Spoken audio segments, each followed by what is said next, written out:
ஒரு தகப்பனாக இங்கே இருக்கக்கூடிய முதலமைச்சர் அவர்கள் இது அம்மா கொடுத்தது, எதற்காகவும் இதை விட்டுக் கொடுத்து விடாதே என்று எனக்கு அறிவுரை சொன்ன ஒரு தந்தையாக நான் முதலமைச்சர் அவர்களை பார்க்கிறேன், நினைத்து பார்க்கிறேன்.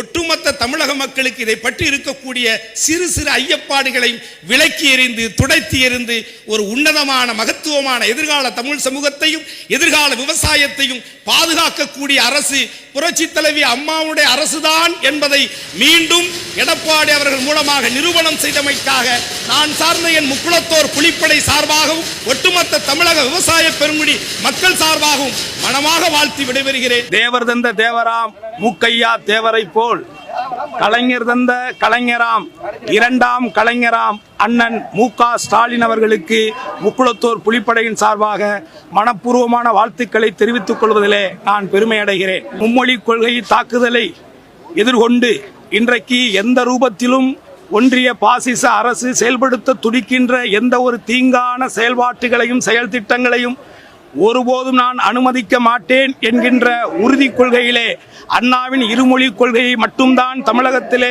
நிலைநிறுத்துவோம், மும்மொழி கொள்கையை ஒருபோதும் நிலைநிறுத்த மாட்டோம் என்ற உறுதியிலே உறுதியாக இருக்கக்கூடிய 5000 கோடி அல்ல 10,000 கோடி தந்தாலும் தமிழகத்தில் இருமொழி கொள்கை மட்டும்தான் செயல்படுத்துவோம் என்பதிலே உறுதியாக இருக்கின்ற ஒப்பற்ற தலைவராம் முத்தமிழறிஞர் கலைஞர் தந்த கலைஞராம் இரண்டாம் கலைஞர் அண்ணன் மு.க. ஸ்டாலின் அவர்களுக்கு மீண்டும் ஒரு முறை அவர் நீடூடி வாழ வேண்டும் என்று எல்லாம் அல்ல என் தெய்வ திருமகன் பசுமன் முத்துராமலிங்க தேவரை வணங்கி வாழ்த்துகிறேன்.